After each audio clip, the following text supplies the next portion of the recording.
Hi, I'm Paul. And I'm Andy. This is Time for Coffee, a podcast for watch enthusiasts, watch lovers, from cheapest watches to watches that we might never afford, or maybe one day we'll be able to buy. Yeah, pag natanggap na tayo sa PPWA. No, yeah, exactly. So, Dali, may mga pulis ba dito? Wala naman. So for our viewers, I guess a little background of how we started. Paul and I have backgrounds in motoring media. So personally, I've been covering cars for more than 20 years. And watch enthusiasm has been mostly in the background for me because I love watches. I can't really afford the very fancy ones. And then I didn't feel like, it was worth it to talk about yung mga Casio na yan, or mga Seiko, because parang baka gusto lang pag-usapan ng mga tao is Rolex, Tudor. Yeah, exactly. Then I realized, habang tumatanda, parang it doesn't really matter. Because kung ano yung gusto mong pag-usapan, pag-usapan mo. Yeah, there's so much to talk about. Definitely. There's even, if you don't need a Rolex and because maybe there's so much character, there's so much history when it comes to watches. So for me, so my background is I'm a photographer for a long time now. So I'm recently lang ako nag-ipon, nag-collect talaga just because of the influence of other motoring media. But I've always been fascinated with, the design, the everything from the shape, everything how it feels on your wrist. For me, it's kind of like having so many cars, eh. Like not so. At least it's not that expensive, eh. That's again, for example, for this watch, this AE 1200 HWH na, how iconic yung design niya, eh. Ito nga sabi nila Casino Royale, di ba? Na design. And then, this particular color na to, nahanap ko pa to sa sa Casio outlet. Nag-car meet kami, tapos sabi ko, oh no, may Casio oh no, patay. Ayan. Oh no, mapapabili na niyan. Okay. Ako naman, past 5 to 8 years, my daily watch was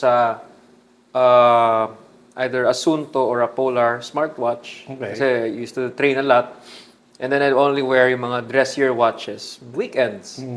So hindi ko masyado na gagamit yung mga watches na ganon. Hindi ka nakapagpapalit-palit. Kasi nakakatamad eh. Yeah. Then lately, I got more interested lalo na in analog watches. And When was that? When you started? Like, what, just a couple of years ago? Months ago? Siguro last November, December lang, nagpapanik na ako ano yung ralagunin ko sa asawa ko. Ah, okay. So, it's so recent lang din pala. So, I had to shop around for a watch for her. And then when I was done with that, I said, ako naman. Okay.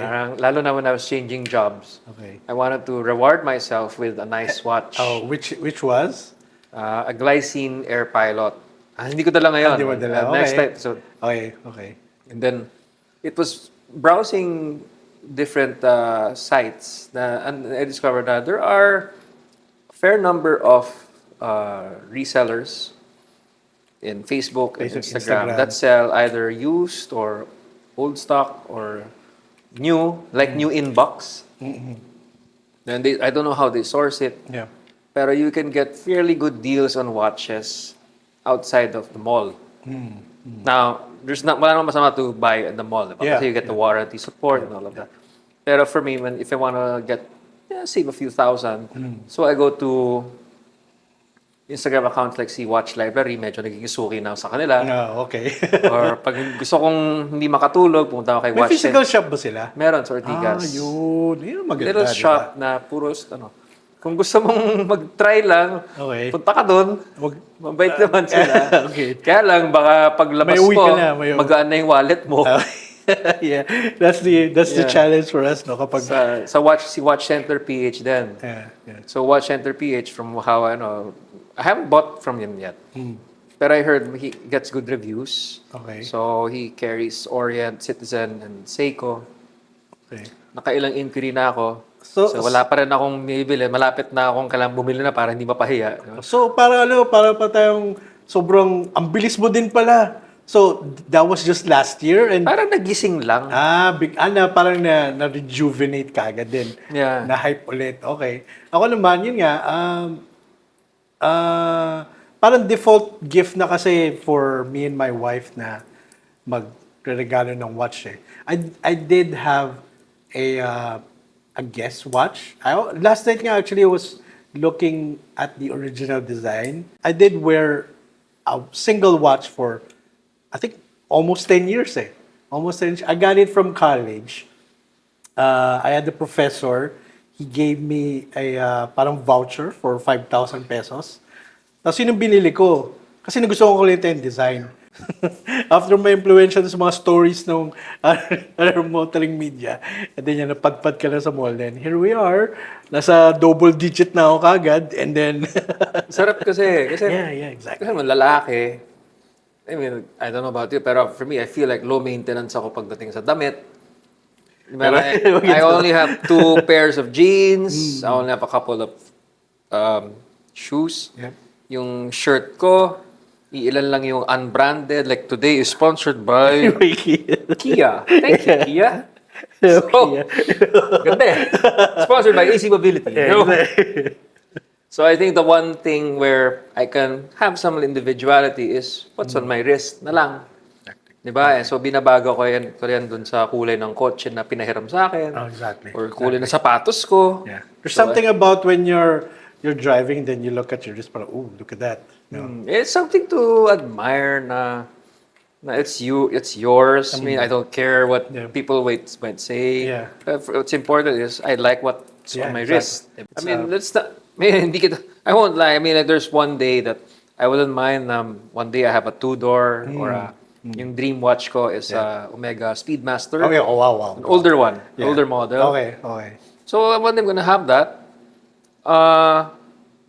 But for now, I'm content with the watches that I have and what the price range that I'm at right now when I'm in the mood to buy a watch. Yeah. It's not even, when you think about it, like 5,000-7,000 minsan. Kapag I napupush mean, mo pa swerte sa... na nga tayo na maka-afford tayo ng ganyan. Oo. A lot of people can't. Yeah, diba? exactly. Kung ako dati, like, 5,000, 7,000, parang ano. Pero ngayon, Hindi mo ma-imagine na. di mo ma-imagine eh. Pero, pag may makita ka na, teka, may extra ba? Kahit 5,000? 5,000. Hindi ko muna papagas kotse ko ng 2 buwan. Lend out mo na yung lend out. Puro hiram lang ng hiram. Wala ka ng gasolina. So, 1,000? Hindi muna tayo lalabas tonight. oh. So let's talk about this one. Okay. Addy's Dive. So, ito. So ako, siyempre magre-research ako, ano ba yung medyo budget meal.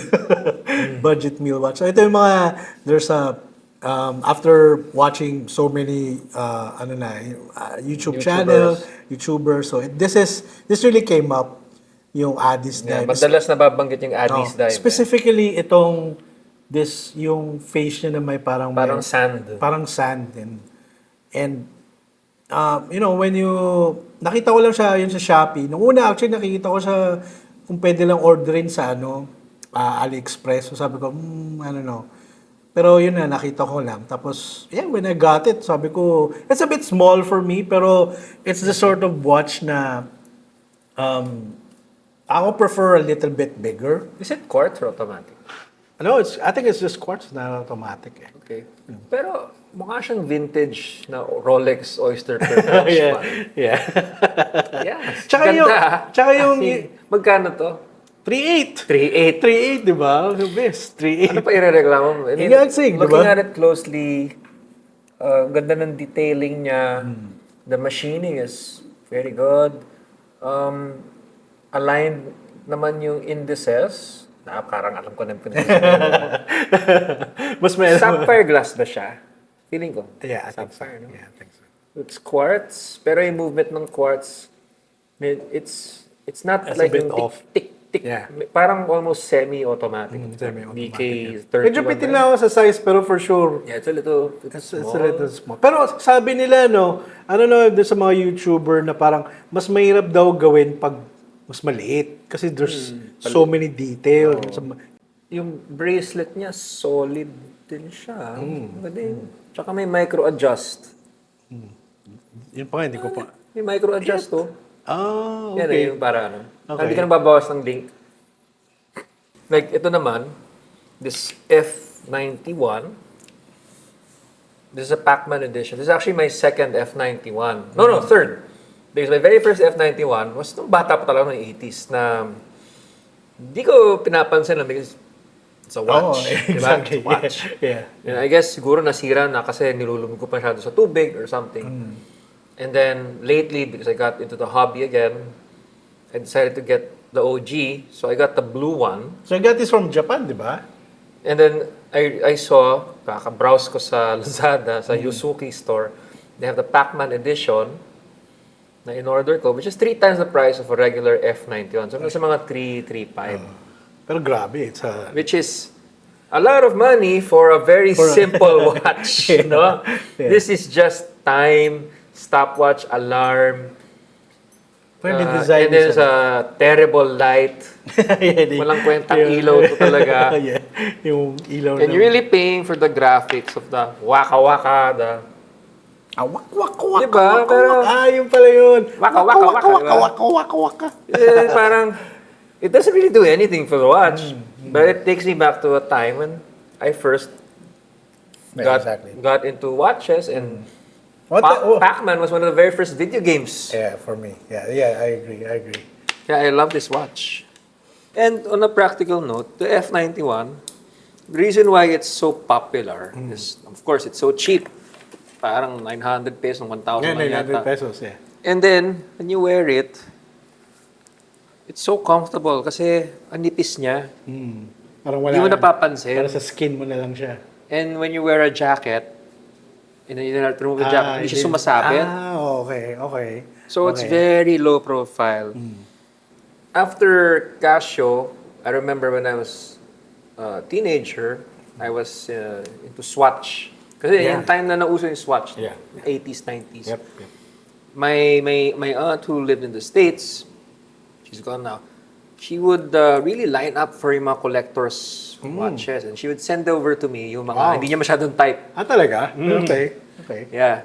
So I remember those things, and I used to, siguro every year I'd have at least one new Swatch Wow, a year. cool. No?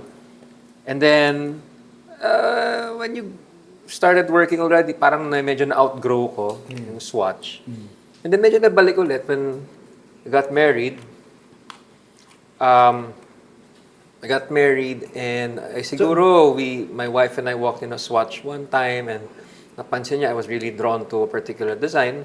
So for Christmas, niregaluhan niya ako yung Yeah, this irony. Ang ganda ng irony, no? Parang it's a, it's a white design pero biglang may skull. This is the Diaphine Diaphine. series. So, kasi full Oh, skull. Tapos na ilang 2010, mga 2010, 2008. So, doon ako talaga believe sa longevity ng Swatch quartz. They really last.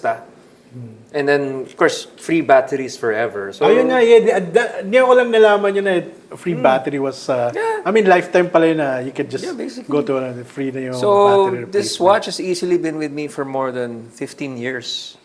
Palit lang na battery every few years. So, it's very accurate.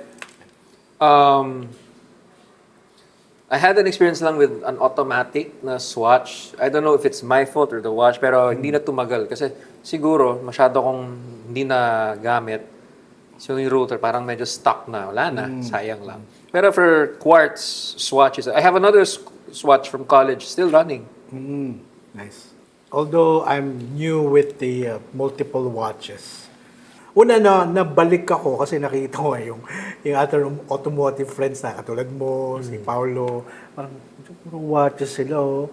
So sabi ko, kasi ito nakita ko lang to. Actually hindi to. Itong Timex na Marlin na to. Oo, Lagi ganyan. ko siya dumadaan sa sa feed ko. Sabi ko, uy, ganda nun ah. Ito, kung makita niyo naman, medyo napadami na. medyo na-hype na. Pero I think I'm gonna be... Dami mo na. Kulang pa yan. Dagdagan mo pa yan. Wala na yan. So, how about this? So, ito naman. Duro. So, this is the Casio Duro.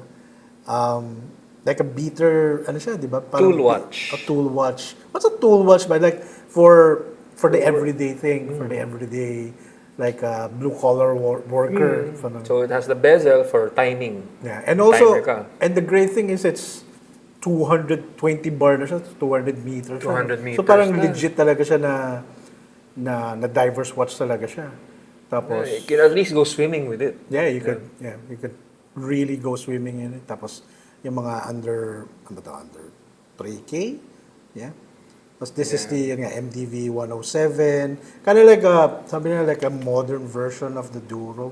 Kasi MD 106 yata yung like the original Duro, or that's according to my quick ChatGPT research. Of course, that's inspired by the original divers in Rolex. The levers But Rolex. for a percent Yeah, exactly. of what a real Kapag malayo Rolex would naman, cost. parang ganun din kapag ano ka lang eh. And it does the job. Yeah. This is, ang ganda nga ng action ng bezel eh. Sa akin, gusto ko sa mga diver, ito lang, yung wala mo ba? Krrrk. Yung tunog. Parang may fidget. Ano. Okay.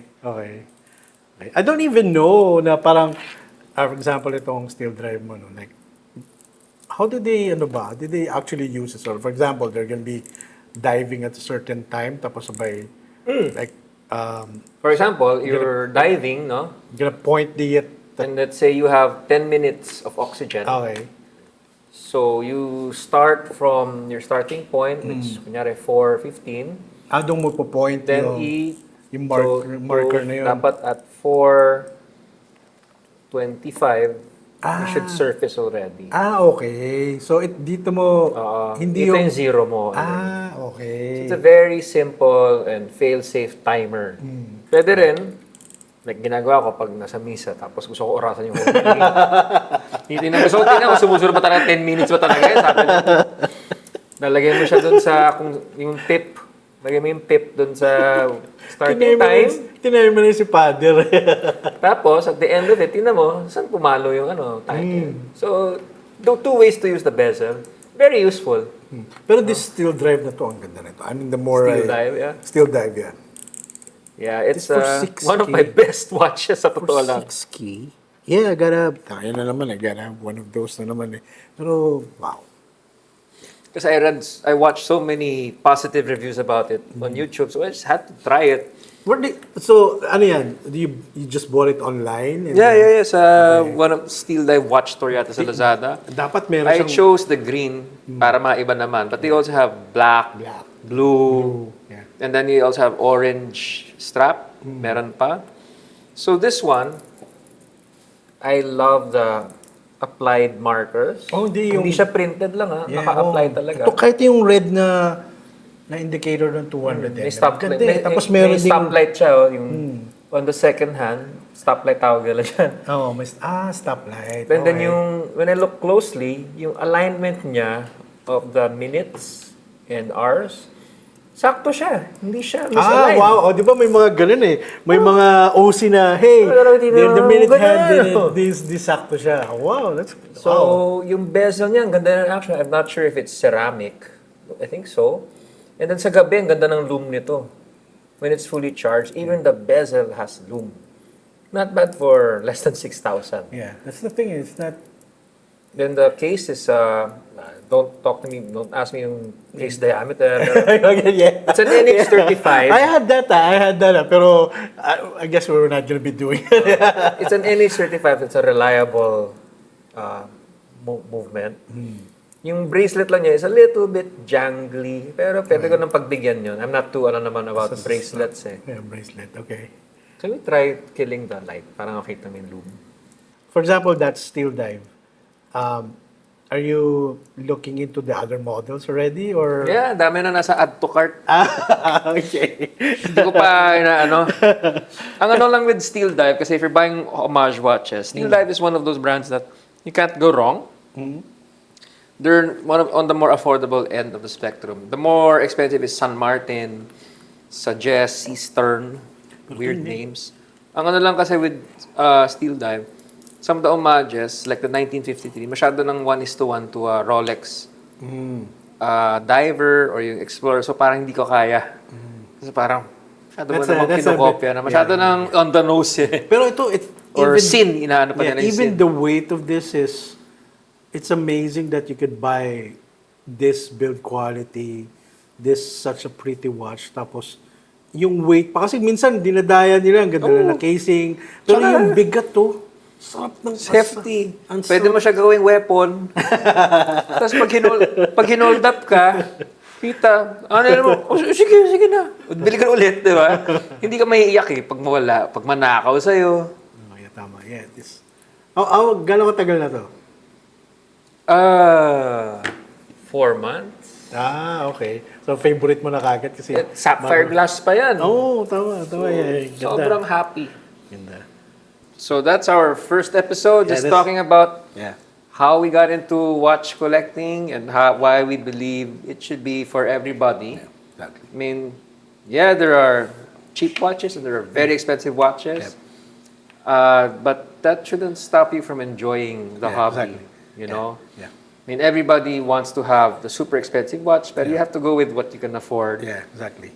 And there's always something interesting to talk about Yeah, with that's the watch. Yeah. Tsaka, and most of all, probably is ito, the friendships that you can Yeah. you can Kami, start. nagkaano kami over watches. Over watches. Hindi ako pinapansin ito pag may mga Hindi, no? measurements eh. Hindi ko Masyado shy na- ba ako? Or...